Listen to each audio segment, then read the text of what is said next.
Hello, this is Gonzalo Lira speaking to you live, and this is the Roundtable number 32, and I am joined by Garland Nixon. Garland, how's it going? Good to see you. Fantastic. Thanks for inviting me. Oh, it's a pleasure. Garland and I, we've been on the same shows, right? But it's like two ships passing in the night. We've never run into each other. And the other day, just a couple of days ago, you were listening to the broadcast when I had on Larry Johnson. And you were commenting away and stuff like that. And that's how we finally hooked up. And so it's a real pleasure to have you on. Thank you for coming. Oh, thank you. I really enjoy your stuff. I watch all of your stuff. So I really enjoy it. So I'm already part of the community. See, chat, see, only the best people. Yeah. I don't know why the best people listen to me. They shouldn't, or maybe they're just like slumming it when they watch my show.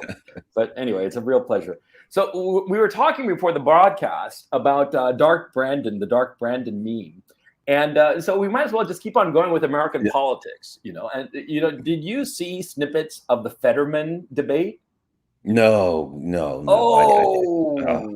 My man, you missed out on some El Primo, scintillating conversation. It was like two rapier wit men like flashing at each other. It was so embarrassing. I couldn't punish myself like that. I knew, it would be like a Biden debate with anybody. Although with Biden, I think if you remember a while back, was it Clint Eastwood did the empty chair? That's the Biden debate I want to see. Biden with the empty chair. The chair would win. No, but Garland, I'm so sorry to say, and even though this is the first time that we've interacted, I have to say that you're weak. You are weak because you didn't have what it takes to stare at the TV and feel your neurons falling out of your ears like I did, man. It was unbelievable. I mean, it wasn't that Oz did such a great job. He was just, he's a TV personality, so he knows how to play the game. But the man was clearly incapacitated. And immediately after, what I found just despicable was all of the media were just gaslighting. It was just open gaslighting. And so I have to ask you, I mean, I'm not in the States. You are. Are people buying into all this bullshit? What's interesting about this is that's American politics now. There is no substance to it. I've been commenting lately about, how a lefty like me and a conservative like you, I have like a lot of friends and people who are like MAGA right wingers. I'm a left winger, but how we seem, and I hear this from a lot of my lefty friends, right? Wow, it seems like I can have a more reasonable discussion with the conservatives and right wingers and the MAGA people than I can with these crazy liberals, right? Mm-hmm. And it's what we're looking at now is people who want to have a discussion based on facts, based on, what I mean? We can agree on certain things are factual, and therefore we can have a discussion about that, right? Yeah. And another group that lives in the world of narratives. You just create a narrative. You've probably heard the old comment about psychology. Neurotics create castles in the sky, and psychotics live in them. These are the people who live in those castles. And people like us are sitting here saying, we have our ideological differences, and sure enough, but we understand that's a castle in the sky. It ain't real. And so I think there's certain people just sitting around with their mouth open saying, I cannot believe what I'm seeing, whether it's foreign policy, whether it's domestic policy. And we see now that politics are and positions are nothing but tools. I'll claim I stand for whatever it is, let's say human rights, but I apply the standards for human rights arbitrarily. If you're an enemy, as opposed to an ally, and that's just permeates American politics now. So there's no level that you don't go to where there's a discussion about a narrative. So it doesn't really matter to the people who are supporting whoever, any given the Fetterman, whoever. It doesn't matter if this person is competent, if they're knowledgeable. Look, any idiot can listen to a narrative and parrot the narrative. You don't have to have any level of intellect or competency to do that. And that's where we are now. Yeah, because it's the thing that has gotten me into trouble is, I'm here in Ukraine and I'm telling people how things are from my perspective and from readily available sources, many of them Western sources. And people just simply refuse to believe it. And they have these bizarre notions that are so detached from reality. And so, see, in my own case, I say to myself, if they believe nonsense, so what? Live and let live. But when it comes to actual policy which actually affects people's lives, which potentially could lead to some sort of military catastrophe, perhaps even nuclear war, because we really are dancing on the edge of a nuclear war here, based on misinformation, based on lies, based on an inability to look at reality as it is. And we're already seeing how, like Europe, for instance, is collapsing economically. The United States is not that far behind, and nobody is trying to fix that. Nobody's even admitting to the reality of it, and that's what has me so deeply disturbed. And it's refreshing to be able to talk to other people who see reality as I do, as an objective thing, not something that you just make up on the fly. Lots of things happen in the real world that I don't particularly care for, and I'm sure the same happens to you. But it's reality. And the thing that has me very disturbed is I'm actually going to make a video about it tomorrow, about how the current regime. It seems that they have to destroy democracy in order to save it. Every principle of democracy is being thrown out the window, and I'm wondering, where does it end? That's the thing that I'm wondering about. When is it that the people are going to sort of like wake up and say enough already? Do you have any idea of that? Well, something like that ends in collapse. Those types of things end in collapse. The only question you have is, what does collapse look like? Does collapse look like, economic look 1929 or worse? Does collapse look like nuclear war where we're all done? I think we're all seeing where this thing's going. In some level of collapse, and there are those we have our fingers crossed that the empire collapses. Say like the British Empire. The British Empire collapsed, but the UK didn't disappear, and they didn't. It had to contract. And I think there's a level of hope that can happen. We don't know. I think the key to how this thing ends is ultimately based on the people, because provided that we like something crazy doesn't happen and we all wake up one day dead because we didn't see it coming. But if this thing continues on a path that doesn't spin into nuclear war, we can have that discussion. Yeah, because the question is, at some point, the economic pain gets so bad that the people can't handle it. What do they do? Does the pressure do they wake up and say, wait a minute, I can't vote for these people anymore, either party, because what they're doing doesn't work? Do the people in Europe get to the point where they say, hey, I'm cold and I'm hungry, and we're surrounding the parliament building, and either something's going to change, or, as I have said, look, when people are cold and hungry, they are not rational and they're violent. And that we could see a time in Europe where people are literally surrounding buildings and saying, look, you know what? There's some politicians in there that's caused us great pain. If things don't change, they ain't coming out. They ain't getting out of this thing alive. And even if things do change, they ain't getting out of this thing alive. People forget that these things happen in the real world, that these potentials are there. And I think those kind of potentials exist. So what do the people do when they wake up one day and realize they've been had, and that they've been pushed into a corner and there's no way out for them? Yeah. I'm thinking like January 6th, but for real, where they really do storm the Capitol and demand some heads for real, not the farce that we saw on January 6th, because as far as I'm concerned, that was a complete farce. I mean, I was watching it live when it was happening, and you could see the guards just ushering in the people and just all la-di-da. And then later it was like this Bastille moment there. I mean, come on, man. But the thing that I'm hoping for is, between a nuclear war and an economic collapse. Of course, I'm hoping for an economic collapse, because you can rebuild an economic collapse, right? But some sort of nuclear exchange, you can't. And my other fear is that as the economic situation in the United States deteriorates, that there's going to be not only a hell of a lot more repression, but they'll be incentivized. The regime will be incentivized to go to war in order to distract. I mean, every failing country in Latin America. I'm from Chile, and so I know a lot of Latin American history, not as much as I ought to, but enough. And time after time, like in Argentina, this happened in '82, when the Argentines invaded the Falkland Islands because their economic situation was so deteriorating that they said, hey, let's go and invade this country and these islands rather, and gather up popular support that way so they don't lynch us. And my fear is that with all of the misinformation being spread about Ukraine, and how now the Russians are evil and the Russians are losing, and that we just have to give them a little more help, and wouldn't it be great if we deployed some American troops and American planes and so forth? to help out the noble Zelensky regime, that can spiral out of control. And there have been like recently a lot of moves in that direction.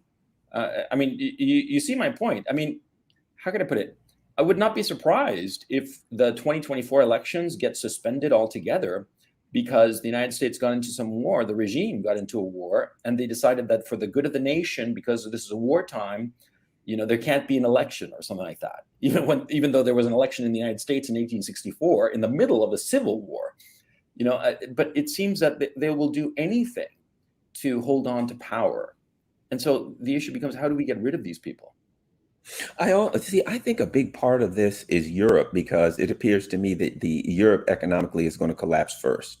And, if the US empire is an empire, and though the people who run the empire don't want to admit it, Europe is an integral part of their power base, and they are cutting their own throats by wiping out Europe. It's obvious they're wiping out Europe and the reasons for it, but they're cutting their own throats. So what happens when, and I think we're weeks, if not kind of months away, the UK economy is going to collapse. It's on the verge of collapse right now. So the UK collapse. I think that collapses. I think the Germans and the French see it as a canary in the coal mine. Holy crap, what's coming? Because it's not going to be a pretty sight when it falls apart.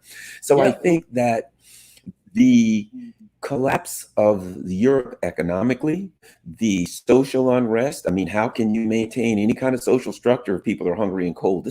Europe could go, that people ask about, do you think it could be the Myanmar model? I think it could be far worse for this reason. People have further to fall. The Myanmar model, wherein Myanmar was it Myanmar that fell apart and the people were wandering around swimming in the presidential palace and stuff like that? Yeah, and no, Sri Lanka. Sri Lanka, Myanmar, Sri Lanka, whatever. Don't worry about it. But you get my point. Okay. Yeah. Sri Lanka happened. So there was a question, could this happen in Europe? And I think it could be far worse for this reason. Yeah, I'm still here, by the way. The people in Europe have a lot further to fall. So when you are living, a fairly decent standard of living, and that completely collapses down to the point where you're now an impoverished third world nation, people are going to lose their minds. So I don't think the Sri Lanka model is appropriate, because people in Sri Lanka weren't that wealthy in the first place. And so they're pissed because they're poorer than they were. Right. I think watch Europe. I think it's going to be very difficult for the U.S. empire to continue pushing outward and to go after China and Iran and blah blah blah when their base is just falling apart. And I think that's what comes. And I think kind of in a very unfortunate way, the saving grace for nuclear war, and I hate to even say this, is that Europe crashes and falls apart first. That forces the U.S. to look inward and to try to deal with its problems that it's having as its coalition of the unwilling collapses. Yeah, I want to ask you something completely different. Sure. And you don't have to talk about it. It's something that I've been deeply curious about. What do you think of the whole Kanye West thing? Yeah, go ahead, you ask me. And for years, I've given the same answer. People say, what do you think about Kanye West? And I say, number one, there's some mental illness issues going there that are very obvious to me. There's, the guy, he's the whole Taylor Swift thing, and then he'll do something like kind of outlandish, and then he might come back and apologize and then do something and to me, Kanye has some issues. The Kanye West thing I find interesting because I go back to as a Black person in America, the Chappelle thing, right? So I'm going to speak to that as a Black person in America. What did Chappelle say that he got hit all over for? He said, look, Black people are kind of a little pissed because we feel like, geez, we've been trying to get a fair shot for 400 years. And, gay people have been like 20 years fighting for their freedom or whatever they're fighting for. I don't know. But you can still say terrible things about a Black guy and get away with it. But if you say boo about a gay person, you're tossed out the window. Right. And there was, I don't want to say jealousy, but a little bit of feeling like being on the back burner. Right. And I think I get that feeling. It's like, well, wait a minute. Kanye said like slavery was a choice. And, he just says over the top things. Right. But to Black people, trust me, they ain't going to be happy to hear somebody say slavery was a choice. But did he get canceled? Nothing. Zero. Mhm. It didn't even hit the news. And then he said something about a particular other group. Yeah. Then everything, and this is not a group that currently is, dealing with terrible poverty and some of these other things. You know what I mean?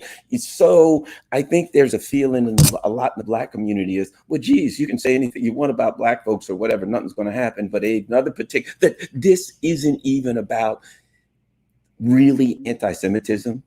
It's Mhm. another part of this whole Zionist kind of game that says we will utilize that to maintain support for Israel. You know what I mean? To Mhm. maintain, not, excuse me, not Israel, Zionism in reality. Mhm. We will utilize this issue for political means. That's what it's all it is. So Kanye right now getting canceled.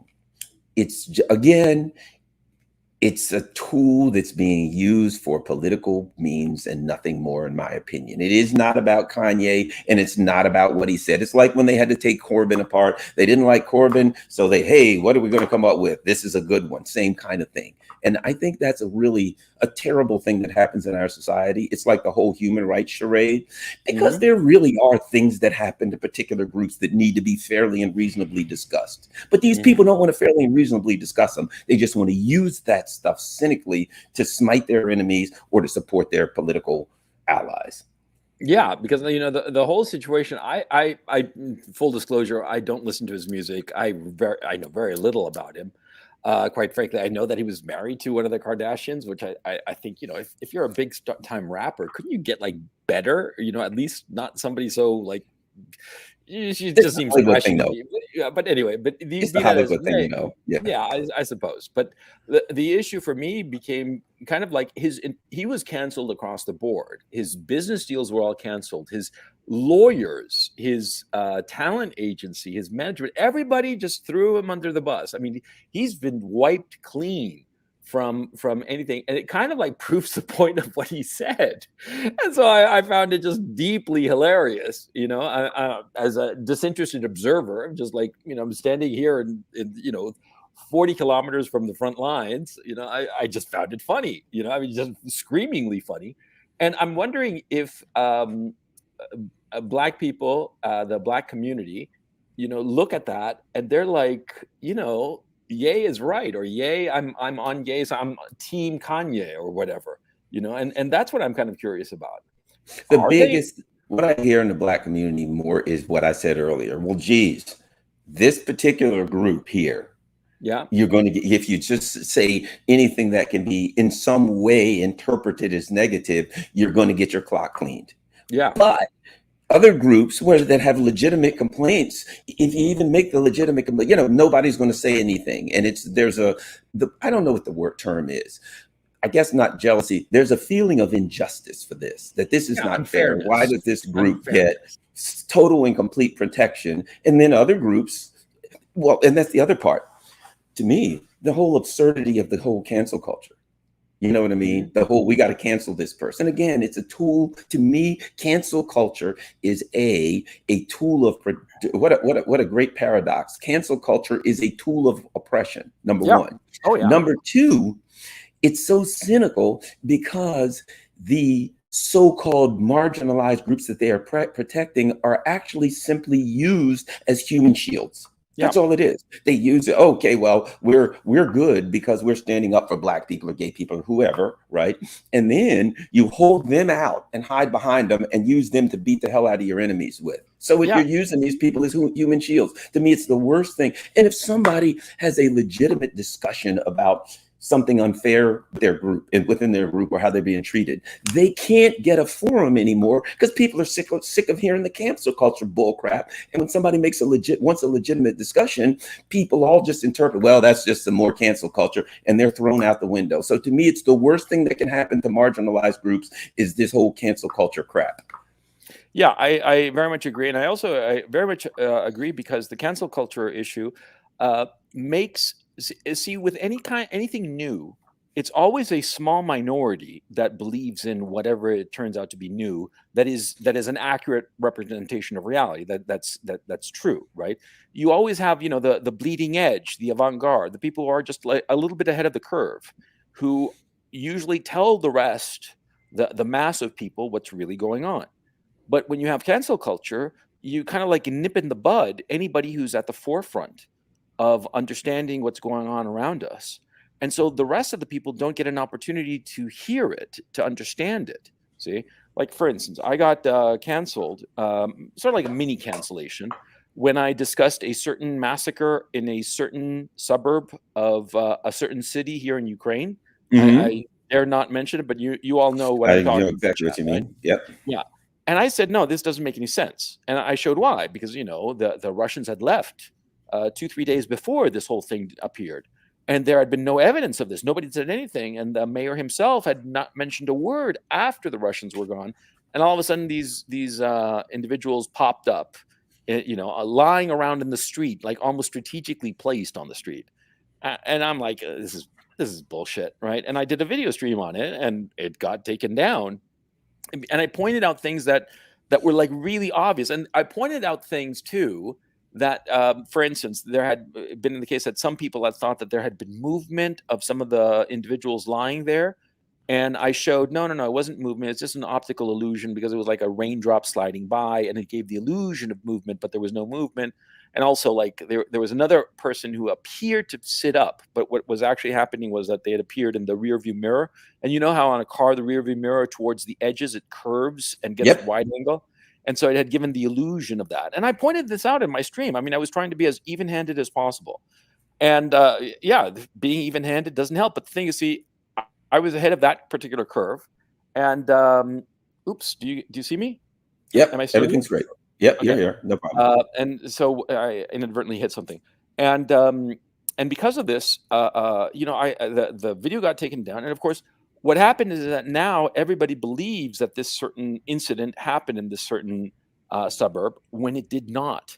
It was a setup. It was a clear setup, and so yeah, the other thing that drives me a little bit around the bend, or actually a lot around the bend, is that I've noticed that the regime, the American regime, the Western regime, call it what you will, this cosmopolitan internationalist leadership class that is completely separate from the people. I mean, Rishi Sunak, you know, Olaf Scholz, all these people, none of them care even a little bit about their own people. They only care about impressing one another. I mean, like Trudeau, for instance, that's the classic example, right? And so this leadership class that we have in the West, it constantly gaslights, and it constantly projects onto their opponents their own flaws, their own things that they're doing. Like they've been going on and on and on about how the Russians are going to do a false flag with a dirty bomb. And everybody who's seen even a little bit of the evidence is that it's the other way around, man. What are you talking about?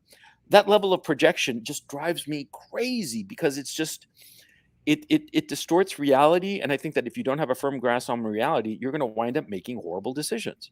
And that's the thing that I keep coming back to, the distortion of reality. And I don't see a way out of this gaslighting, this projection, this narrative bullshit. I don't see a way out of it, except, like we were saying, you know, a nuclear Collapse. war or Yeah, collapse. some form of collapse, however that takes. One of the big stories here, mine, that I think we should talk about is, some so-called progressive Democrats, about 30 of them, wrote this letter to Joe Oh, Biden, and yes. and they were like, and it was, I went over this thing in a nutshell. They put it out as though they were asking for diplomacy, as though they were lunging towards peace. When you actually read the letter, they gave Joe Biden and the neocons a tongue bath, for starters. Oh, what you're doing is great. We agree with everything you do. Keep up the good work. They like quoted him. So 99% of the letter was, you're doing great. Keep up the good work. And they reiterated every falsehood and every neocon lie and talking point they could think of. The neocons, I guarantee, love this letter, because it said, you're right about this, and all your talking points are correct, and everything's correct. However, perhaps we should add a little bit of diplomacy. And they even implied that there was some diplomacy going on, and that Joe Biden had already started diplomacy, but he needs to do a little more. It was preposterous on its face. Within 24 hours, they apparently Joe Biden ordered them to denounce themselves, and they, denounced themselves thoroughly and lied. Pramila It was Jayapal said that it was written in June. Well, here's the thing I find interesting. Yes, I'm former law enforcement and I was an investigator and all that stuff, but it doesn't take Sherlock Holmes to read the letter. And it said in the letter, they talked about the Russia annexing Ukrainian territories. Well, that didn't happen until late September. How the hell did you write a letter in June saying Russia did X if Russia didn't do X until late September? So their excuse was a preposterous lie, and the lie was exposed by the very letter that they wrote. But it was embarrassing. The other thing I think that I learned from this letter is this, or not learned, I already knew, but I think that was expressed by this letter. I have radio shows, and a couple of them in Washington, D.C., one in Los Angeles, and I used to bring on members of Congress. John Conyers, which was a good friend of mine, I used to bring him on. And let me tell you something, he was real. Whether you agreed with him or not, this man believed in certain things, and you knew what he stood for. He's the one that was the out of Afghanistan caucus, the out of Iraq caucus. He's another guy who he spearheaded the original bill that stopped that stopped Congress from providing money to the Azov battalion because they were Nazis, right? So this guy was real. And he used to come on my show. And I read that, I'm like, none of these people could come on my show anymore. I used to have members of Congress regularly. I'm in DC, right? Huh. None of them could come on anymore.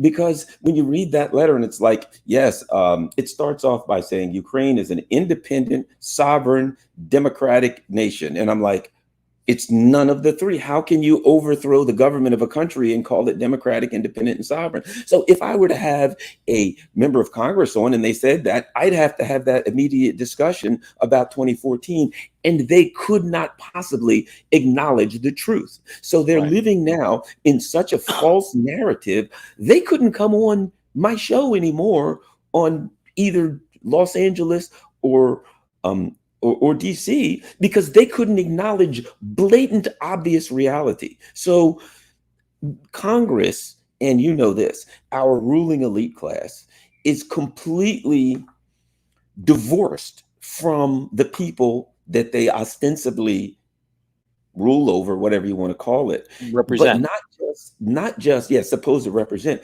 but not just in the policies that they have, but also in the actual narrative reality that they live in. Yeah. That's the problem. We can't even talk to them anymore. Those of us who live in a fact-based reality, it's kind of like the old Zen saying, the shark and the tiger can never fight, for there's no common ground. How can I talk to these people? I have a ground. My discussion, agree with it or not, is going to be grounded in reality. And there's this. That's the thing. And what's most frustrating of all is that, see, you're a man of the left. I'm a man of the right. If I give you information that you can check up on, you can confirm on your own, I can give you that information and you'll say, oh man, this information that Gonzalo is giving me, maybe I should change my mind about X, right? And the same goes my way. But these people, whatever information you give them, they deny it. Harbeck, Alexander Mercouris, our mutual acquaintance and great guy, he said that Robert Harbeck, the everything minister that the Germans have, right? Whenever he hears anything that is against the Zelensky regime or that signals that the Russians had any kind of justification, not only does he automatically disqualify it and say, oh, that's Putin talking points, he also has the person investigated. I mean, he uses the apparatus of the state to basically intimidate him. And so, of course, nobody's going to tell him something that he doesn't agree with. And of course, what's going on here on the ground is that the Zelensky regime is losing very, very badly. And what's interesting is that, during the last 8 weeks, there have been all these offensives. And what's going on is that at first there were like 30,000 troops and it was like a real deal, right? But at this point, it's like, maybe, half a company, half a company trying to do something, 500 guys trying to make a little noise. and that's it. They're out of men, they're out of material, they're out of everything. And what is increasingly troubling is that the Russians are monitoring a whole lot of Polish and Romanian and English radio chatter. And so, is the Zelensky regime's armed force being de facto replaced by NATO troops? I mean, it looks like that, right? And nobody in the leadership class is actually looking at the war and realizing, hey, this is over. This is going to be a disaster for Ukraine. No, they keep on doubling down. And so this constant, you look to me like a man who's gone to a casino a time or two, right? I certainly have. And you know that old strategy of doubling your bets. You bet on red, you lose it, so you double your bet. And you lose on red again, and what do? You double your bet. You figure at some point it's going to hit and you'll make it back, right? And we all know how that story ends. It ends badly. It ends with you going absolutely broke and going home in tears, right? Because you just squandered the mortgage payment for the month or whatever, right? And so it seems that in this much more serious situation, the Americans and the Europeans are doing that, doubling down, and now they've run out of chips. The Europeans certainly have, and the Americans seem not too far behind. And so I'm very sad about it, but I don't see a way out except an economic collapse that does not involve widening the war. And I think the priority should be to avoid a widening of the war at all costs, because nobody's going to win, and the Russians, they're going to fight to the death on this one, because it's like, if like China put troops and put material in Mexico and tried to have the Mexicans fight the Americans, the United States would fight to the last man. I mean, you got to understand their point of view, but there's no effort to understand their point of view. I mean, it's tragic. Two things on Harback. That makes sense to me, and I'll tell you why. Now the U.S. is angry at Musk, and they're going after Musk, and Julian Assange. What is that? If your strength and your power comes from lies, the greatest threat to you is the truth.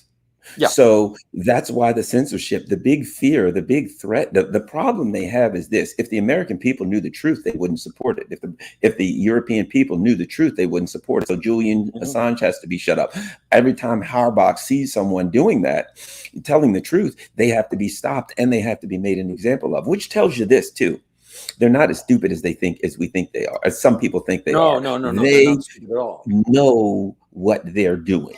They know that they're lying, and the technocrats. I tell you a great book for people to read if they want to understand these technocrats. I'm a big reader. I read a lot of books, but there's a book called Voltaire's Bastards by John Ralston Saul, which talks about the technocrats, how they think, how they got to this point. It goes into history, and once you understand it really explains about these people living in this false narrative. So with Harback, with all of these neocons going after the people who want to tell the truth, they don't have a choice, because the truth is what could bring them down. Now, on Ukraine, on what you were saying about Ukraine, here's my other thoughts to this, about this.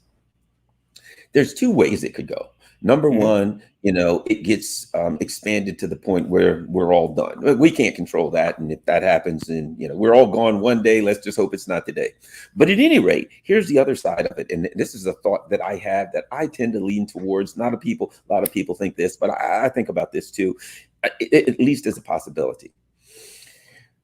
If you look at the Kurds, if you look at the history of who the U.S. empire has used as proxies, they use a proxy, they put the proxy out there against whoever this enemy is, great or small, and at some point the proxy is in great jeopardy, and every time the US walks away and lets them get mowed down and just like changes the subject.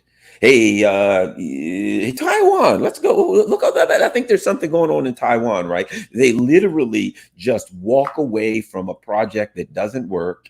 They leave the Ukrainians to whatever their fate is. The Europeans, oh, well, sucks to be you guys. Sorry about that. They come up with a new narrative and they go in another direction. So that, yes, it's a possibility that it could spiral out of control in a violent way. But I don't tend to believe that let me be honest. I don't think the U.S. empire gives a crap about the Ukrainians. They're all Slavs. They're happy to see a bunch of Slavs killing themselves. Yay, more Slavs dead. They're happy, right? Yeah, I think so too. They're not going to wake up and say, we've got to defend Ukraine. Ukraine's a tool. It is a tool. They sharpened a knife for 6 or 7 years. Now they're trying to poke the Russians with slay the bear with this sharpened knife. Let me know if I'm going too far with metaphors. Slay the bear with a sharpened knife, and the knife is not sharp enough to kill the bear. I don't think they want to fight the bear. I think they're going to walk away and throw that tool away, and off they go for another one. Now, I could be wrong, but if you look at the history, ask the Kurds. You know what I mean? Time and again, they throw people to the side. Now, one could argue to oppose that it's like they see it as existential threat, because the truth is they're losing the world. I got to add this in. I did a show where it showed a bunch of protests in Mali, in Niger, in Haiti, country after country, where the people were protesting and they were holding up Russian flags. A lot of these developing countries who have been crapped on by the U.S. empire for years, they'll like elect somebody, and if it's somebody that the people like, the U.S. kidnaps them, overthrows them, whatever the case may be. A lot of that, most of that world is now looking at Russia saying, "You guys are the heroes. You're fighting the bully, and we support you 100%." And so, could that scare the U.S. to a point where they spiral things out of control? It's possible, but I ultimately, I think the neocons are a bunch of chickens. They don't want to fight.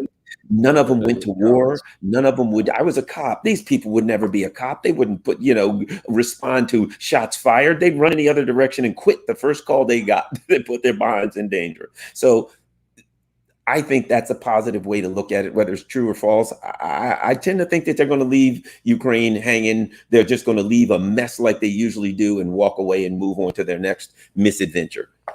I mean, Garland, I truly hope that you're right. Okay, because me too.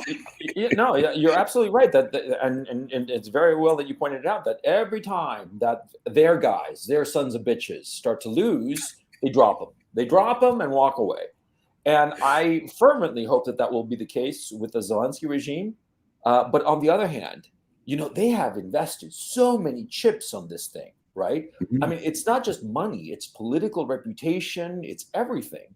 And you're absolutely right. A lot of people in the rest of the world are happy about this. And it's not just, people in some small country waving Russian flags. It's like, for instance, the Saudis saying that they want to join the BRICS and that they want to be buddies with the Russians, right? And not sanctioning, and India not sanctioning. I mean, it's, Afghanistan was a humiliation, the withdrawal last year. Whatever you might think of the Afghan situation over the last 20 years, I thought it was a colossal mistake, but what do I know? But it's undeniable, whatsoever side of the fence you are, that they should have stayed or should have left years ago. Everybody can agree that last year was a humiliation. I mean, good God, right? Those videos of those people hanging on to the plane. I mean, holy cow. I've never seen anything so horrifying, to tell you the truth. And anyway, but the point is, that was humiliating enough. But, and they had invested a lot of chips in Afghanistan, right? But this situation now, I'm hoping that you're right. But I'm thinking to myself that if they do walk away, it'll be too big of a humiliation. There's this interesting concept that one of my viewers pointed me to. I pinned it in one of the videos of a few days ago. I forget which one. It's extinction burst, which is in psychology the notion that when some behavior doesn't get you the results that you want, you start thrashing around even harder. You typically see it with a baby, with a child. I don't know if you have kids or not, but I've had my experience with small children, and they'll throw a tantrum sometimes when they're little, when they're like 2 or whatever, they want cookies or candy or whatever. And you tell them no, and they throw a little bit more of a tantrum and say, okay, fine, here's one candy. And they get used to this regime of throwing a little tantrum and they get what they want. But when you decide, okay, I'm going to cut it, then their tantrum spirals out of control, and it just spirals and spirals, and they do more and more drastic things. And that's why, of course, you have to nip that in the bud as quickly as possible insofar as children is concerned. But unfortunately, we have hysterical adults on our hand here. And my thinking is that these hysterical adults in this extinction burst, where they realize that they've hit their limit, that they're not going to get their way, that they start, throwing an endless tantrum that just spirals out of control. That's my great fear, because you're absolutely right that they always walk away when things when things aren't happening as they want them to, with their proxy, agents, if you will. But in this case, I'm wondering if this is going to be the exception because the stakes are so high. And a big humiliation in this confrontation, this proxy war, it would mean that, it's not just China and India, it's also Saudi Arabia and the developing world. All going to say, hey, the Americans are just a paper tiger. And so let's side with the Russians, rather. Let's make friends with the Russians, who seem, at least, they seem to be honest brokers, because that's the other thing. Americans, they never live up to the American government. They never live up to their agreements. They agree with you, and then later they fuck you over, And so it's like, I'm wondering if the stakes have become too high, I suppose, is my long-winded way of asking this. Well, I think there's something else to take into consideration. Oddly enough, a lot of people felt like they wanted this thing to be over in a week, a month. I'm coming to the conclusion that longer is better. That it's a good thing that this thing is dragged out, because if it all who hits is it better? For who is it better? For all of us, because my discussion is about the survival of humankind. I think that's a big part of our discussion. I mean, it's a sad state of affairs, but I think that's really the ultimate end of our discussion. Do we get out of it? I had a professor once that said everyone listens to the same radio station, WIIFM. What's in it for me, right? So what it comes down to is everybody's now looking at this thing and saying, do we get out of this one alive, right? I think that if everything had happened at the beginning, the U.S. still felt strong. They felt that their coalition was strong. They had the people in Europe and the people in the U.S. were going along with it. We were getting the 24-hour propaganda, and everybody, we're 100% behind it. It gets more every day. It gets a little more difficult as they start feeling the heat, as the people in that the leaders in Europe are calling them saying, we don't know how much longer we can keep this up. We got real problems here. And I don't know. What have you heard in that regard, by the way? Well, I've heard that. I've heard that discussion is being had, that it's like we're holding on as long as we can. So the bottom line is, because it's taken a long time, and other things are chewing away at their power base and things like that, it's better off because it's not a sudden collapse. This is kind of a slow, and if you're looking at it, this is a collapse that's been going on for 9 or 10 months here. I think we got a few more months of it. But ideally, to me, timing wise, when the inevitable happens and the Ukrainian military, political, power base collapses, and obviously the social base is going to collapse because there's not going to have the power and the things that they need. When that happens, Europe will kind of have already fallen apart, and they will be in disarray at home. And I think and they won't feel as powerful. You think that'll be like in January? What kind of timeline are you thinking? I'm thinking December, January, which again is opportune because Europe is going to be in the worst possible way it can be as far as, economically and physically for dealing with the cold, and politically dealing with a tremendous, an insurmountable backlash. So I think the time is on the side of us existing. The longer this thing, I think, plays out, the weaker the empire gets and the less likely they are. And the other thing is, I do not feel that the neocons are suicidal. I think that they're cowards. I don't think that there's some brave people that are going to grab their muskets and charge, into the enemy lines. And they don't want to die. They're living here a few miles from where I am in Northern Virginia in beautiful homes with all this crap. They don't want to lose that stuff. And then people say, well, they have bunkers.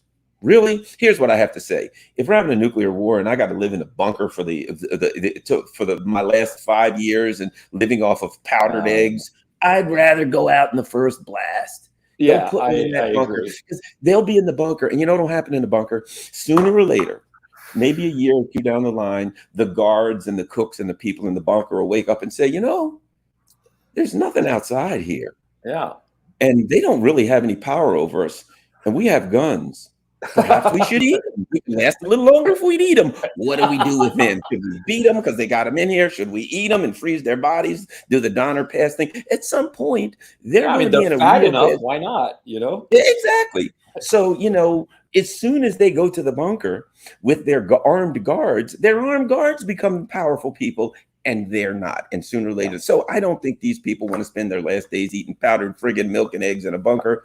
I think they're going to ultimately just walk away and pretend like nothing happened. And they've done it before, and it's worked. Why wouldn't they think it would work again? But yeah, that's a very good point. I mean, it goes to your point that they always do the same thing. They pick the most extreme group in some country that they want to destabilize because they're the only ones who have the motivation, and they arm them to the teeth and let them loose and cause havoc. And then, of course, when those extremists are beaten back, then they just like say, "Oh, sorry," and then just walk away. I'm hoping that, and I kind of like agree on your timeline that January is going to be an infernal month for Europe.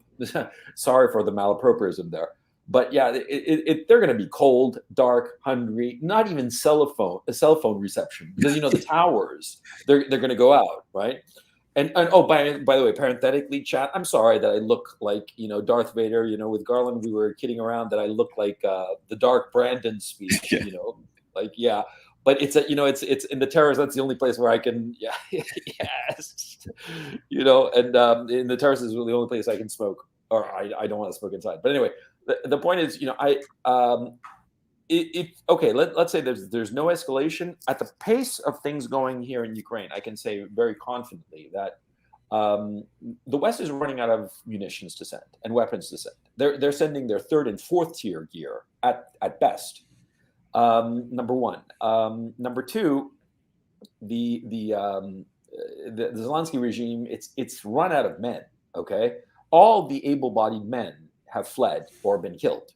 Okay, or incapacitated, and or POW, because the Russians have something like 6,000 or 7,000 POWs, and that alone tells you a hell of a lot. And the credible numbers, I've been really trying to find the credible numbers of killed in action and wounded, incapacitated. And it seems that the number of killed in action is around 120 to 150,000 forces, and wounded, incapacitated, roughly 1.5 times that number, about 175,000. So Minimum. you're talking 300,000. Yeah, and that's minimum. Okay, that's minimum. Some numbers are way out there, okay, but they seem to be more propaganda. I mean, Russian propaganda. The actual number of KIA, 125,000, wounded in action, incapacitated. I mean, not something that you can just patch up and send back to the front. An additional 175. So you're talking about 300,000 who are out of action. And the original Ukraine armed force in February was 240,000 men. So they've ground through all of those guys, or a majority of them, and they're grinding through their territorial defense forces. They're running out of men. And of course, a lot of these territorial defense forces, when the war broke out, they fled. This is a country of 44 million people. It's credibly estimated that at least 12 million have fled, something like 4 million to Russia, and an additional 8 to 9 million to the West. And they're not coming back. And what's interesting too, which I think is a disaster, is that, see, in order to get out, for a man to get out, a military age man to get out, the only real way to do so at the start of this conflict was to pay off a border guard. Okay, but most of the people who fled were women and children and elderly people. But the key issue is the women. See, they're gone, and after all these months, they're settled in their life in Poland and Romania and wherever. They're not coming back. They are most definitely not coming back. So this country is broken irretrievably, and it's a disaster for Ukraine. And so, yeah, they completely broke it. I remember Colin Powell had that saying, if you broke it, you own it, right? In this case, the Americans broke it, and I hope to God that they'll walk away. But I tend to agree that by the end of this, I mean, the Russians are starting up this big offensive in mid-November, and they are loaded for bear. And sorry for the pun, I'm all over with the malapropisms today, but they are ready with everything they've got, and they're going to start in mid to late November, and they're going to sweep. And so the issue becomes, if they do sweep out, they're going to be running into just token forces because they're already annihilated, and they'll probably take over the whole country. And insofar as the Europeans, you're right, in January, they're going to be collapsing. And so maybe January, February is when this thing will finally wind down. I mean, that's what I'm hoping for. That Well, this let me thing. ask you. Let me ask you too. Another consideration I think we should take into account, Sure. and I'd like to get your thoughts on it. Here's the other part of it. At some point, there are entire swaths of Ukraine, towns and cities, etc., where all the men have gone to the front, and there are women and children waiting for them to come back. And at Mhm. some point, they're going to realize none Oh, of them are coming back. they None will. of them. They're Yeah. all the men, all the boys, all the guys up to age 60 in their town. They're going to say to the government, "Yeah, when do the guys return from the front?" Well, it's a little hairy. We'll let you know when they come back, but they ain't ever coming back. Number one. Number two, total economic collapse. And it's going to be kind of like, Kosovo, where it will be a state that can, whatever's left of Ukraine only can be supported by the West, Yeah. economically, as the West is collapsing economically itself, right? Exactly. So they're going to have to deal with an internal reality inside Ukraine of an economic collapse, of a social collapse. You're going to deal with this huge country with all these people. If the war ended, I would argue there'll be at least as big an exodus of Ukrainians once they wake up and realize I'm in a failed state. Yeah. I'm getting the hell out of here.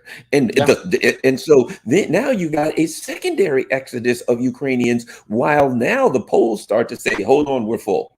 And Yeah. the Western countries start to say, A, our people are unhappy and our country's falling apart economically, and a million more Ukrainians want to come in and we can't handle them. And now you've got that issue of the secondary exodus, the internal complete collapse of Ukraine. So they're going to have to not just deal with that, they're going to have to deal with Ukraine. And how does Zelensky and or whoever, if they're going on with this thing into the winter, maintain the facade that this is a united country who's standing up fighting against this oppressor, when internally their economic and social cohesion is completely gone? So there's that doesn't get discussed much, but I think that's an important factor, an important issue that will factor into how this thing outcomes. Again, as if we said, if it doesn't spiral into some nuclear war and we're all dead, well, that none of this conversation matters. Well, I guess it does matter. We've had it, so whatever. But you get my We'll have point. a historical record. Yeah.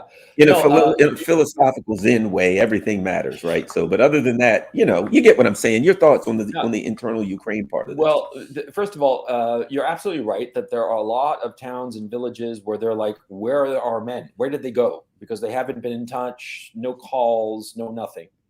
And so they're the women and older people. Yeah, they are raising up a stink, and it's being repressed. And what they're doing is that one of the things that's really interesting is that, see, with the control of social media and television stations and the repression of any kind of a dissident party, which is what the Zelensky regime has done, it's actually very easy to control what people think here. And so Right. they're not aware of this because, you see, like, for instance, in your case, you might have a son who went off to war, right? I actually don't know how old you are. I mean, I hope you're roughly my age. I have a 27-year-old son. So I've got a 34-year-old daughter. So I don't have any sons. So yeah. Okay. Yeah. You raise up a stink. Where's my kid? Right. But you don't hear anybody else saying it, not on social media, which is tightly controlled, especially Telegram. Telegram is extremely controlled here because that's turned out to be the social media site that everybody follows, and which is pretty interesting. But anyway, Telegram is tightly monitored, and dissident channels are expunged, and sometimes the operators are arrested. That's basically what happened to me. And that's why they took my phone, and so I don't have access to my Telegram channel. And it is because Telegram, it's very easy to translate stuff. Okay. And so people can see something in Cyrillic and just tap and they can see it in English, and vice versa, of course. And so they tightly control the information, and all the TV cable channels, they all have like the same kind of broadcast. It's propaganda, keeping up Yep. with spirits, that kind of thing. And so, in fact, this war is tailor-made for the team that they have because they're information specialists. I mean, they're all like actors and TV producers and stuff like that. And so they don't worry about the domestic population because they have the information so tightly controlled. And this goes to a point, is that, see, in the United States, you have these monopolistic companies, Twitter, Facebook, Google, and they can control the information that you see, and you will never find out something that they don't want you to find out, that they have deliberately tried to suppress. And it's becoming worse and worse in the West, right? I mean, like Twitter and Facebook, like our mutual friend Brian Berletic, you've been on Brian's show, right? No, I haven't, but I watch him all the time. Yeah, well, he got shit canned from Twitter and Facebook, and you've seen him. I mean, does he look like somebody who's like, I don't know, flashing nudies or saying something that he shouldn't? No, he's incredibly measured, circumspect, and he got shit canned. Hello, are you there? Hello?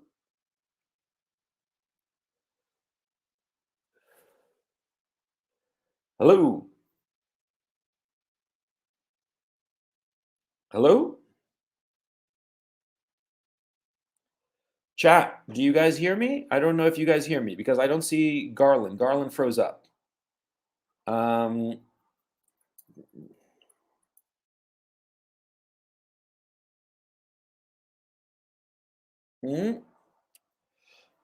Okay, you guys can hear me. I guess something happened with Garland. Okay. Hey, stop spamming a little bit so I can read some of the comments, because I need to find out what happened. Is Garland the one that is freezing up? Hit me with a +1 if it's Garland. Hit me with a +2 if it's me that's frozen up. And you hear me, but not Garland. Okay. That's actually kind of unusual. Okay, and so now that we have this moment alone, chat, Garland is the one who's out of action, okay?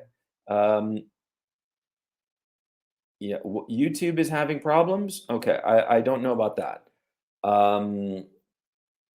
I'm waiting here for Garland to unfreeze. Okay, and now that we have a moment alone, chat, you know, I thought to myself, you guys all know that I have a Patreon. Well, you know, and every Sunday I do these Q&As, these comments. I mean, I bring up everybody, just listeners, and we bring them on and we talk about stuff, right? And I hope you'll subscribe. The link is going to be in the description below. I forgot to put it in. In the other videos, you'll have it. But I'm also thinking of opening an OnlyFans. So who wants me to do an OnlyFans? Put OF if you want me to open up an OnlyFans. It'll be me. And I'll be showing off my double chin and my pot belly. You know, if you're very nice and throw some shekels my way, I'll show you my my man boobs. Who wants a Gonzalo Lira OnlyFans? Okay, I'm just vamping around until Garland comes back.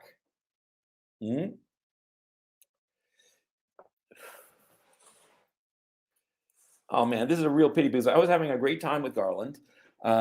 Chat, I hope you were enjoying the conversation with Garland. He's a great guy, very knowledgeable, and it's fun to talk to somebody like him. And no, I don't know what's happening, man. I'm looking at the chat here. Man boobs, please. Yes. Oh, here's Garland again. Here, let me pull him up. So I took out my phone. Garland, are you there? Oh, wait a minute. It looks like my internet's coming. Can you hear me at all? Yeah, I hear you fine. You're wonderful. Yeah, my internet went out, and so I took out my phone. So I'm going to try that, give that a shot. No, the irony is that, you know, I was like, before the show, I told you, you know, if I freeze or disappear for a bit, just keep on going. It's just a glitch in the internet here, and it's funny that it happened to you instead. Yes, you know, maybe you're being watched by the FBI. You heard that story about that guy Meeks? I forget his first name. That guy who was writing a book on the Afghanistan withdrawal, and he got the guy that disappeared. Yeah, that guy. I mean, you've heard anything about that? Because some people are starting to say that he was actually hooked up to intelligence and God knows what. I don't know, but you know, I will say this. Yeah, there's something fishy there. Either he disappeared, or you know, he was disappeared, or you're right. It's possible that he was there. Wait a minute. It looks like I'm back. This is weird. Lots of weird things going on here. Let me see if I'm back on the computer. Let's see. Can you hear me? Yeah, I hear you fine. Okay. Let me put this. Let me add you, because there's also your computer version. Let me add you there. Yeah, let's do the computer version. And why don't I kill? Sure. Yeah, I'll If I can remove figure out how to get the out of phone. this one. Yeah. There we go. Oh man, All the right. the wonders of modern technology. I had you multicammed for a moment there, your phone and your computer, at the same time. So that everybody could see what a handsome man you are. Because I was teasing the chat while we were waiting for you to come back on. I was just saying that I was going to open an OnlyFans, and I want to know how many in the chat would pay to see my man boobs and my pot belly. A surprisingly large number. So you should consider it. You should consider it, Garland. You're a good looking man. You don't have the double chin that I do, which Yet. unfortunately is hidden behind my thing. Not yet. Yeah. Because well, what's interesting? I don't know. Discipline into it. I don't know if you know this. I was on Fox. Did you know I was on Fox News for years? No. Yeah, I did. For many, many years. So, and I was on I was on Tucker Carlson. I was, you name it. The only show I never went on was Hannity, but I went on all the rest of them. What was the guy what's his name? He came on at 8, and I hated his show because he would talk over you all the time. The O'Reilly Factor. Oh yeah, I didn't like that because he couldn't get anything out. I was very good friends with Laura Ingraham. I was on that show very, very regularly. So I really enjoyed my time at Fox. And here's the interesting thing. I was in law enforcement. I'm a lefty, unabashed lefty. I'm honest about who I am. But of course, in law enforcement, most of the people are conservatives. And my friends were mostly conservatives. I'm at Fox, and I was very good friends with a lot of people there who are conservative. And one of the things I've learned in life, I think that other people are starting to pick up, because I would get heat for it, right?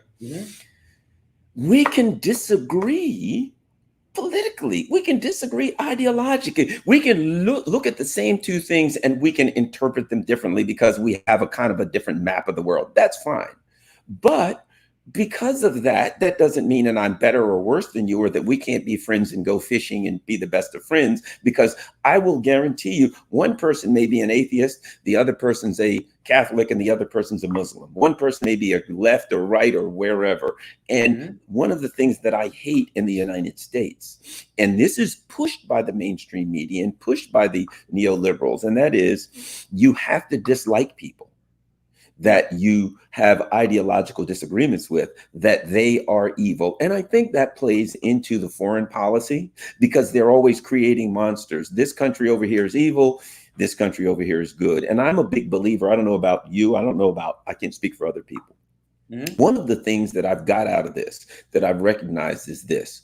I believe in independence and sovereignty for nations. I believe, look, Hungary, that it's a conservative culture. They elected a conservative guy. They should be able to run their damn country any way they choose. Venezuela, socialist, whatever, right? Look, that's up to the Venezuelans. However they do that, that's theirs. One of the things I think we're seeing is there are a lot of people now who are waking up to say, look, we got problems of our own. There's a famous rap song by Public Enemy, Flavor Flav, and he says, and I'll never forget this, and it makes sense. He said, it was called "I Can't Do Nothing for You, Man," and he says, "I can't do nothing for you, man. I'm too busy trying to do for me." Very, very philosophically deep. There is nothing wrong with people. If you've got a community, you've got a town, you've got a country saying, look, we've got people in our community, we're working to better our community. Look, your community's over there. Work to better yours. If it works for you, fine. If it doesn't, fine. Just leave us the hell alone or be friends with us. But do things your way. And I'm big on that. And so it pisses me off when I hear people talking about Orban. Oh, Orban, he's a right, lefty. He's a right winger. He's this. I'm like, that's their damn country. It's none of your business. And right now, as a lefty, ask me if I got to spend this winter in France or Hungary. I'm choosing Hungary. You're going to be warm at least. Warmer. Give me somebody who's practical. I may not ideologically align with this person, but let's just start with a practical person who says, hey, you know what? I listen to my people. They want me. And in fact, what did Orban say when they asked him about like the gas stuff and all this? He said, let's do a referendum and see what the people think. Hey, how am I going to complain about a guy? Ideologically, I ain't aligned with him, but a referendum is democracy. If I'm in that country, it gives me the opportunity to vote my conscience. And afterwards, I can say, well, I wanted it to go this way, but it went that way. I can live with that. What I can't live with is when we don't have a say in our government. And I just feel like I look at Iran and people criticize all of these countries, Saudi Arabia, oh, they're doing terrible things. Okay, yeah, they're chopping people's heads off, things I may not like. But I ain't Saudi. Let the Yeah. Saudis deal with that and figure out how to deal or not deal with that. I don't know or understand their culture, and their culture, it is what it is. Yeah. And I think that's a big part of what where a lot of people with some ideological differences are coming together. It's simply, okay, fine, but let's kind of look out for ourselves at the most basic level first, both basic human needs. We need food, we need heat, we need things of that nature. Let's handle our business and tell the other people out there, handle your business too. Best of luck to you. We'll work with you. If it benefits us and it benefits you, we'll work out a deal. Other than that, we'll be over here doing our thing. And I think that's all a lot of people want. And we get criticized just for that. No, what seems to me is that, first of all, the ideological differences between, for instance, you and I, we pretty much have a common vision as to what kind of society we would like. We would like a society where everybody's relatively healthy, where everybody's looked after, everybody has all the opportunities that they could want in order to achieve whatsoever those abilities, those inherent abilities they may have, let them achieve the maximum with them. I mean, I think that we would agree with that. But what's happened is that ideologically, it's become an issue that the other side is just evil, because it's so much easier to demonize. It's just so easy just to say that guy over there, he's just evil. Like, for instance, with this discussion about Putin, for instance, they keep saying that he's a crazy megalomaniacal dictator and whatnot. Dude, he is one of the moderate people in the Kremlin, number one. And he is a very patient, very slow-going, very methodical guy. That's why he's stayed in power for so long. He's not a fly-by-the-seat of his pants guy. He's no crazy at all. On the contrary, he is a representative of a wide swath of the people in leadership in the Kremlin, right? But instead of that nuanced position, oh, he's evil. And if you say, oh, there's more to him than just being Putler, you're automatically, oh, you're a Kremlin agent, you're a Kremlin bot. That's the demonization. And the thing is, I think it is because of social media. And I hate when people blame everything on social media, but I think that this is one issue. Not only social media, but also on the news channels that have all become so ideological. Because back when I was growing up, and I bet the same with you, when we were growing up, the news organizations, the mainstream news organizations, would present both sides and try to be as even-handed as possible. And you never really knew what Walter Cronkite was thinking, because he would do his show and give you like, this side thinks this side thinks that, and it was accurate. It wasn't a caricature and it wasn't a lie. It was more or less accurate as to what they were thinking, right? But now it's all these, like Fox News, it's ideological.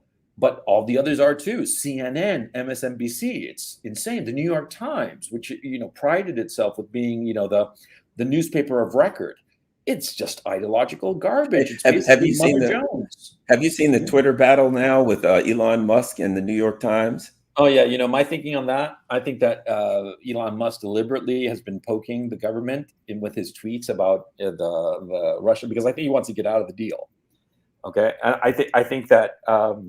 He realizes that he's overpaying for something, because it's not worth $46 billion. No. It's probably worth closer to 10, because I think that very few people are actually on it. I think that if I had to guess, I'd say a third of them are robots, at least. Yeah. At least. And so I think that he's playing the game, but he ultimately, I won't believe it until he actually is owner of it and actually starts implementing policies for free speech, because I got kicked off of Twitter. On the one hand, I hate it because I don't have that place where I can talk to anybody. But on the other hand, I love it because it was such a huge time suck. I don't know if it's happened to you. Are you still on Twitter? Yeah, I'm still on Twitter, and I still use Twitter regularly, and they haven't tossed me out or attacked me for the most part. I've been left alone somewhat on Twitter, but I kind of understand it. I kind of understand where I can go and where I can't. So I use Twitter. And if you follow my Twitter account, I have fun. I've used Yeah, some sarcasm and things of that nature, but so far, but that doesn't mean anything. If they decide they want to toss me tomorrow, they'll just make something up. You could say yeah, hello and they'll say, oh, that was anti-Semitic. Well, you got to go. If they exactly. choose to, whatever you say, if they choose to toss you out, Yeah, you're a goner. Social media is now one good thing that came of this, I think. And that is the Biden administration, two things they did. Number one, there's word out that and I saw this, they're considering investigating Elon Musk, the government yeah, investigations.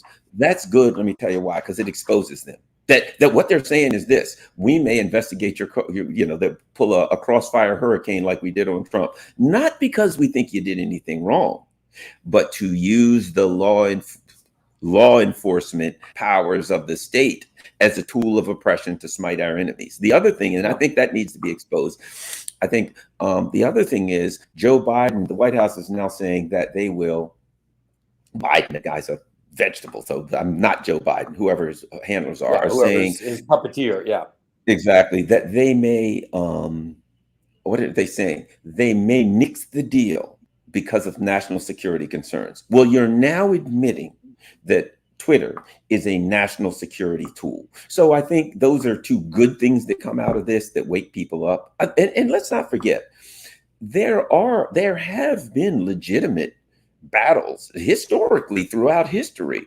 between various factions of the ruling elite.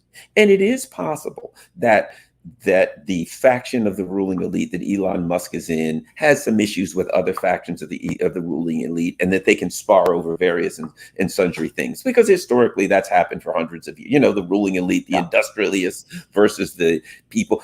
Even right now, I would argue here, the people who are the China Russia thing. The people who are the industrialists, they want to go after China because China has all of this industry. The people who are the the commodities traders and the Exxon Mobil's, et cetera, they want to go after China because China has commodities. That even now, those things are factions of the ruling elite kind of battling over who they want to destroy, which at this point, it ain't happening. You know what I mean? You're maybe the most powerful country in some ways, and you're going to go after the number 2 and 3.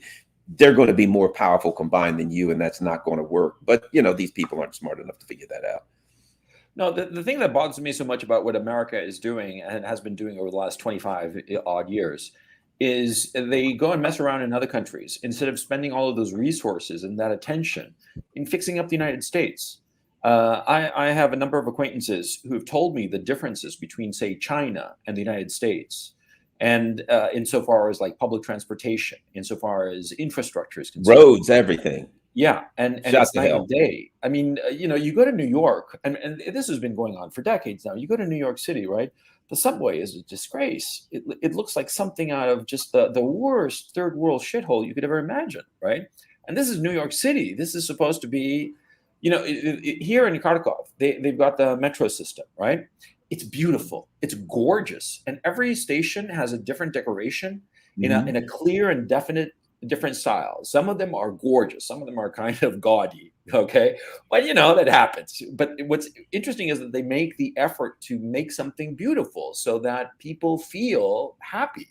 But in the United States, the roads, the subways, the public transportation, trying to get a train from one place to another. You were telling me that you had gone on a train between New York or Washington or vice versa. And what was that experience like? It was probably Oh, kind of crappy. let me tell you, the infrastructure here is crap. You drive the roads, the major highways from state to state, which used to be beautiful and smooth. Now there's potholes, and rather than permanently fix the road, you know how they do in a road, you'll see these temporary pothole fixes that last a little bit, and they're kind of like lumpy looking crap, and it just Yeah. kind of eventually collapses, and the pothole comes back. You see that all over I-95, a major road, and I think this is what this kind of neoliberal order brings.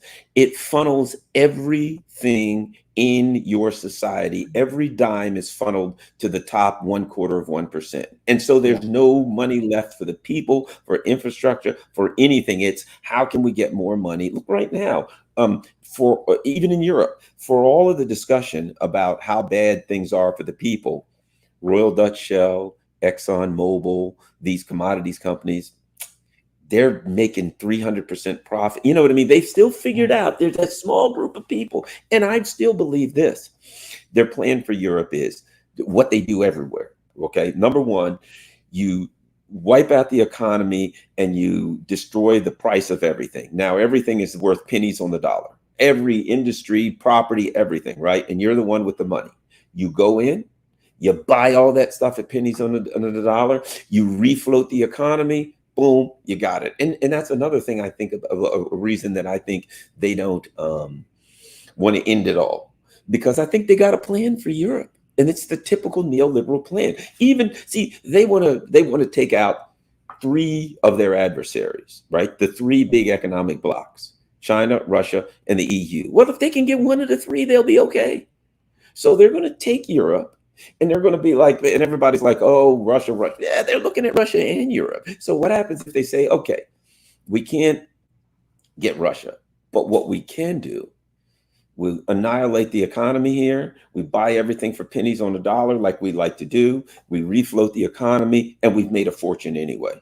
And now we own everything in you. Basically, they are stealing Europe from Europe. They're trying to do to Europe what they tried to do to Russia in the 1990s and got kicked out. That's what they're doing it to Europe right now. The difference is the Europeans don't have a Vladimir Putin that's going to come in and say, cut it out, guys. It ain't going any further. So any way you look at it, they still got a big win in Europe. Yeah. But the thing that I'm just, see, I agree with all of your analysis. Okay. My only fear is that they've got such a hard on for Russia. They hate it so much that my fear is that they won't just wash their hands and walk away. And that's my great fear. It's a valid fear. You know, and Putin, Shoigu, and the whole group in the Kremlin have been going apeshit over this dirty bomb, and it's like a real thing. And it's interesting. Some details emerged today that chat you guys might not know, and perhaps Garland, you read about it. But the Russians even revealed that the exact plan that the Zelensky regime had, they were going to use a Tochka-U missile and disguise it with components of one of the missiles that the Russians use, not the Kalibra, one of the other ones. I forget, but they named the missile. And their goal was to explode this dirty bomb over Chernobyl, of all places, you know, sort of like perhaps limit the damage to a place that's already damaged. And they would discover these clues that would say that, oh, it was the Russians who did it, which of course makes absolutely no sense. You know, they were going to claim that the Russians fired it from Belarus and that it was going for Kiev and that their air defense systems knocked it down, and they would recover this evidence and present it to the world as if the Russians had fired it from Belarus when it was, you know, their own dirty bomb that they themselves set off, right? And they were going to do it over Chernobyl, because I've been thinking, and I did a video about this, I was thinking to myself that it might be a smart idea for them to blow it up over Nikolaev, because they were evacuating Nikolaev, and Nikolaev is on the road to Odessa. And so I was thinking maybe that's their plan. But as of today, that's the current information, which, chat, hit me with a +1 if you think that this is a crazy plan, because it seems so to me. And Larry Johnson yesterday on the broadcast or a couple of days ago on the broadcast I was doing with him, he was telling me, look, the fact that the Russians are calling it out in such detail will probably put the nix on this plan, because they're going to be like, you know, we've been found out. And so to go ahead with it, you know, it's just not going to serve our purpose, because there's too many people talking about it and following what the Russians are saying.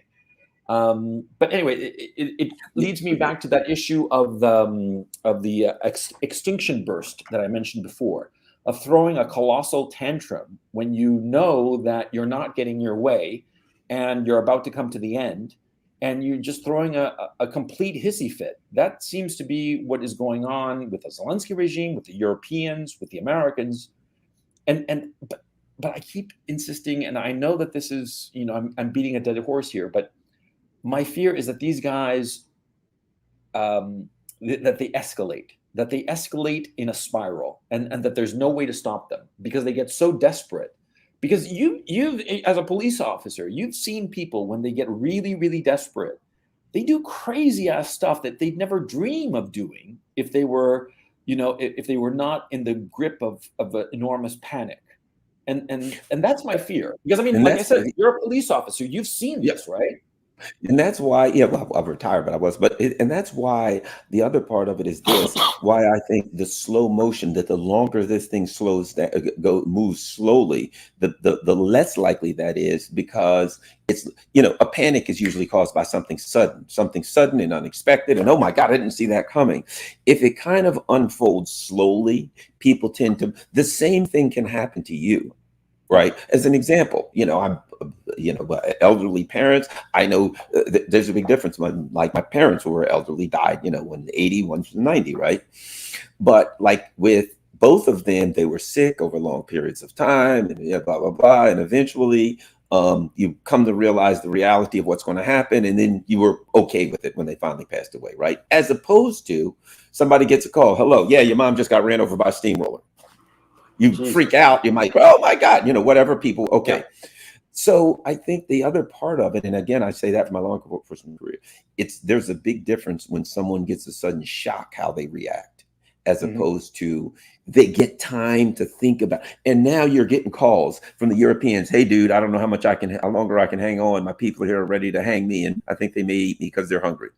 Right? Biden's like, hey, but the French are about to fricassee Macron. What do you think about it? Right. Yeah. So, but what happens is these things, and it gets to a point where you kind of see it coming, even if you don't want to admit it, and it unfolds slowly. So I think of what we should pray for is that it unfolds nice and slowly and evenly and predictably, instead of a sudden boom. And it happens. I think one of the things the Russians are doing is I don't think they're going to just smash. A lot of people think they're going to line up and smash. I don't think they will.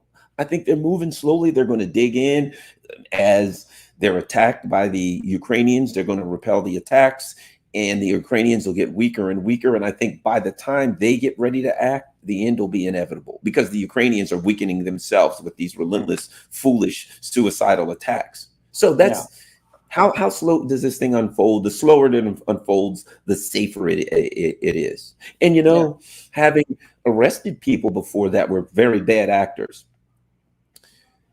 it all depends on the approach that the police officer uses. How do they feel like they're, you know what I mean? There's ways that you can address people where you can kind of ease them into the idea that there maybe in a few minutes they may have handcuffs on, heading to the hoosegow, as opposed to saying there's officers that just don't get it. You put your hands on the car. You're getting locked up right now, and you suddenly shock the person. They're more likely to fight.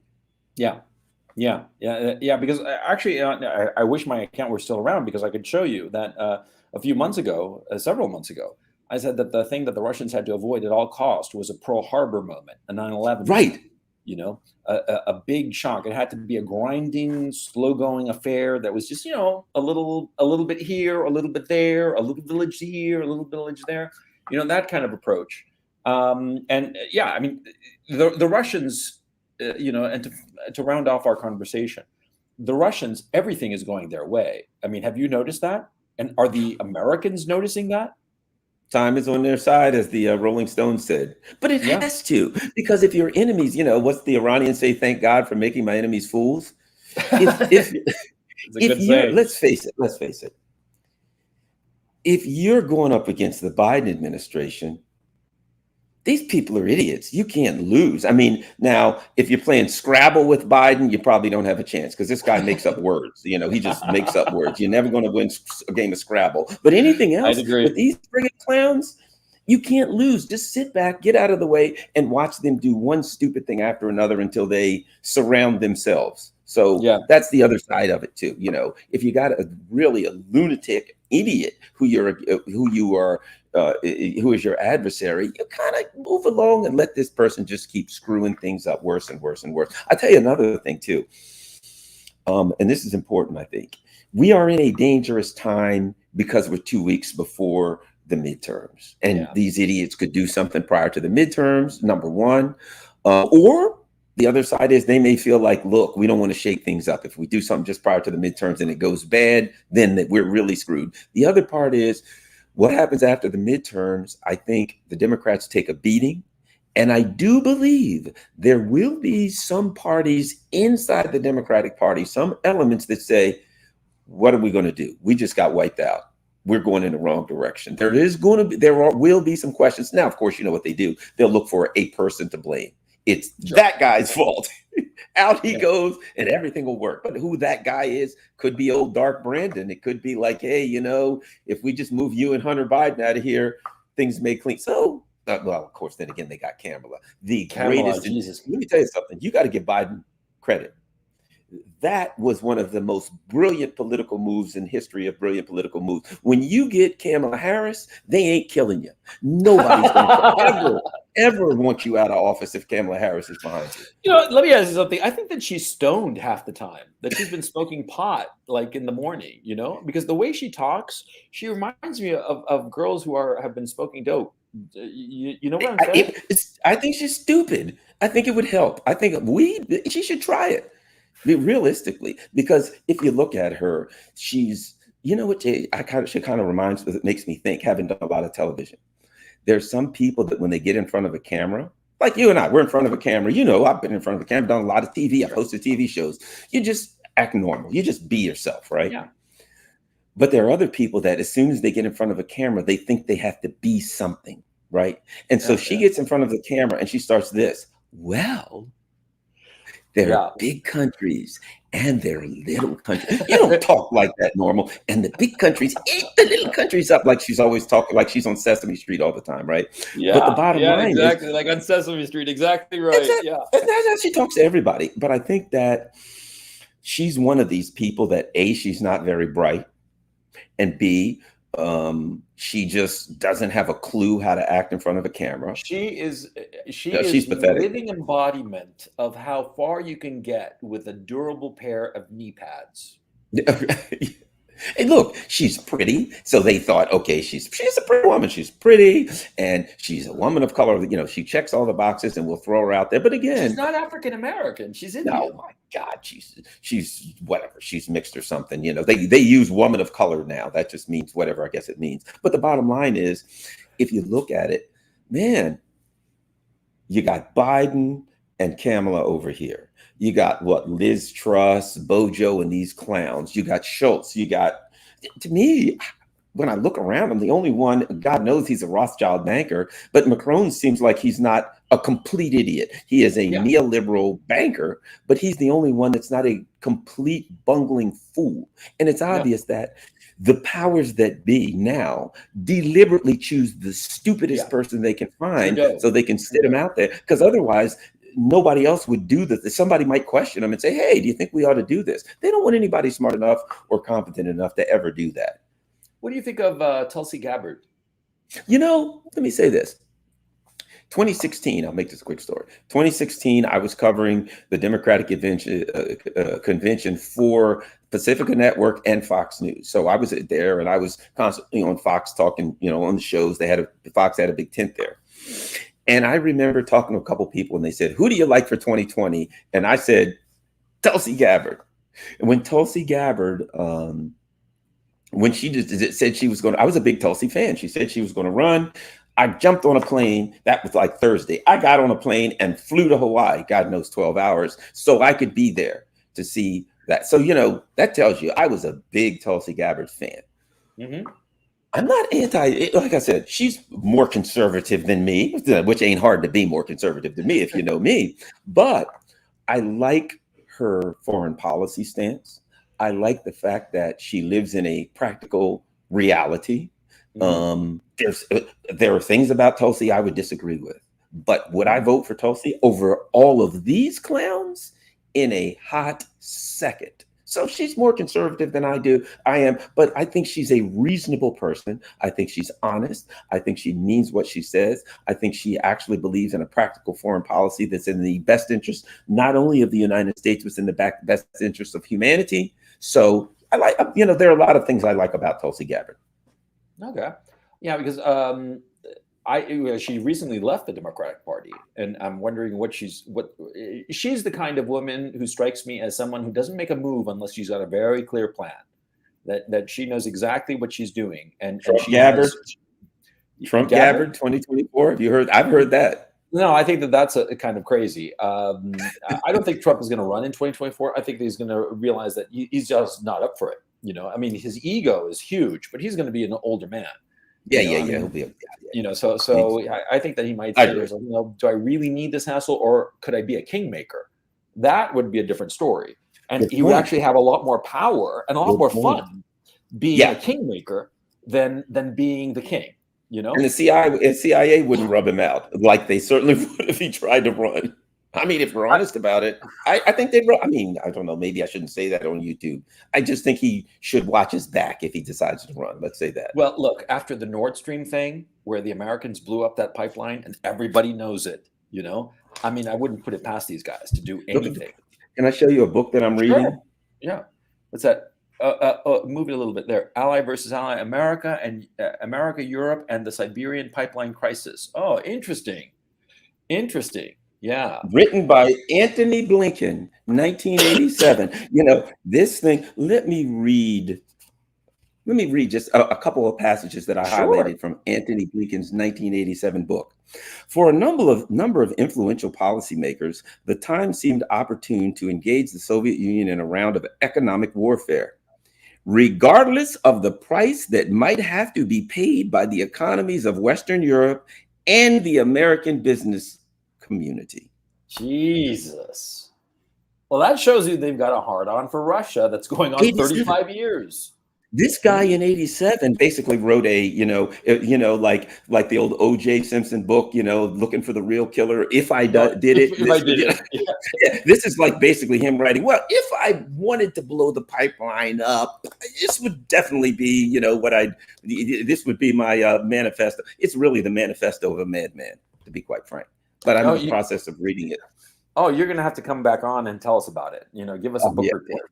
Because I haven't read it myself. I'm assuming it must be online, and get a hold of it. It's hard to find it. Let me tell you, I've had to pay $64 for this stinking thing, and I'm hoping that Blinken doesn't get. Here's like one of the chapters, "Seeds of Discord," the pipeline embargo. You go in and he's talking about basically the Europeans want this deal for pipelines with Russia because the Europeans feel that it's in their best interest. The U.S. doesn't want them to do it because of strategic issues. They don't care about the Europeans' economic interests. For strategic issues, they don't feel like that the Europeans should do it, which, let's face it, that's what it is today. So this guy, I mean, it's obvious they blew up the pipeline at this point. Yeah. And anybody who denies it is ridiculous, is just, but Anyway, we've been going on for an hour. Yeah, I better get ready to roll myself. And you got to go. Yeah. But Garland, it was a real pleasure having you on. Chat, give Garland GN exclamation mark, to celebrate him having come on the show. Because and if I may ask anybody there to follow my YouTube channel, I'm on regularly talking about all kinds of crazy stuff on YouTube. Yes, I'm going to be putting on the link, and there's chat giving you their approval.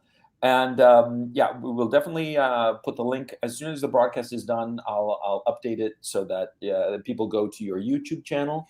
And where else can they find you? Or is YouTube really your central at this point? Well, I'm on YouTube. I'm on Rockfin. And then I have a number of shows. I've got a radio show. It's on Sputnik, believe it or not, Radio Sputnik in Washington, D.C. I've got a radio show on Pacifica, which is WPFW 89.3 FM in Washington, D.C. I have a radio show on KPFK 90.7 in Los Angeles, California, which is funny because the show I do in L.A., the guy who does the show after me hates my guts. He calls me a Russian propagandist stooge, and then he argues. It's just crazy. But KPFK says keep doing your show. So, and I just say stuff I believe. So that's a good thing. Yeah, that's an excellent thing. Okay, so you go to his channel down below. That'll be there when I finish the recording. And Garland, stick around a little bit. I just want to say a couple of words to you in private. I'm going to show him some of my early pictures from my OnlyFans chat. It's been a real pleasure. I hope to have you on again soon. And anytime. Chat, I hope you enjoyed the show, and I will see you next time. Take it easy.